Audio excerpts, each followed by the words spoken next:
Welcome to session 7, our final session, where we look at implementation or rollout of innovation projects.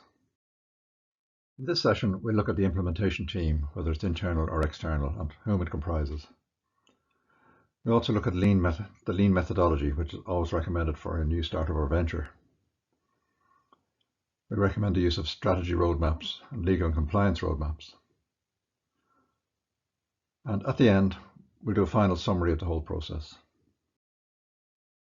If we remember from session 4, depending on company capabilities, the implementation team will be either internal or external. The internal team will obviously comprise a project team of full-time staff, or the external team could be some specialists, contractors or consultants hired in for a specific task or project. Another cornerstone of the BMAP process is the adoption of a lean methodology. So it begins with the leap of faith assumption, or your idea in other words. It focuses very much on creating something quickly that is called a minimum viable product. Getting customer feedback early on this so that you can modify it accordingly. This is what's called the build, measure, learn loop. This allows you to make some quick decisions on whether to persevere with your project or pivot to something else. The sooner you get the minimum viable product out to a customer, the better. Here's a quote by Reid Hoffman, co-founder of LinkedIn. If you aren't embarrassed by the first version of your product, you've launched too late. Here's another way of looking at this. This is the product service development curve. Now engineers will understand what an asymptote is. And here the asymptote represents the perfect product. And as we know, the asymptote is never reached. So the perfect product is never achieved. So the question is, where on this curve do you launch your minimum viable product? So you've got to find a point where you've reached diminishing marginal returns. And this is somewhere between points A and B on the curve.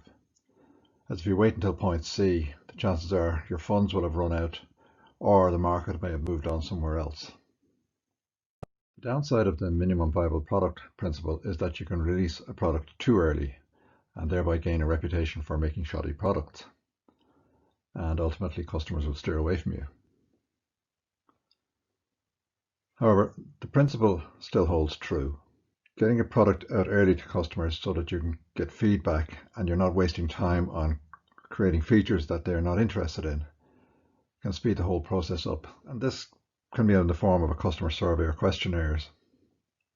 And then consolidating this information from a range of customers can be the source of some vital information.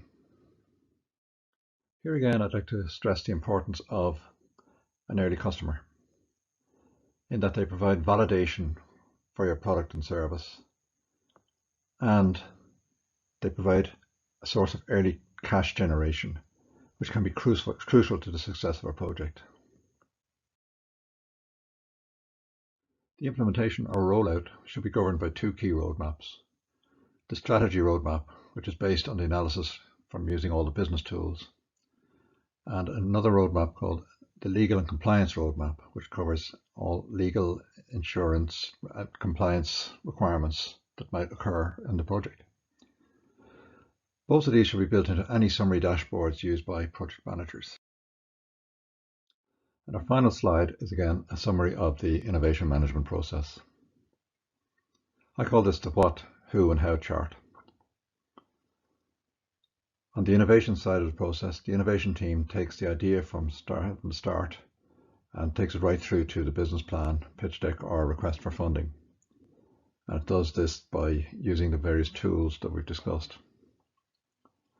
On the venture side, the growth board then selects which proposals will be funded and implemented, and the implementation team obviously delivers the rollout, while being constantly supervised by the growth board for milestones achieved and successes. And as I've said before, the bigger the number of projects, the more likely some will be roaring successes.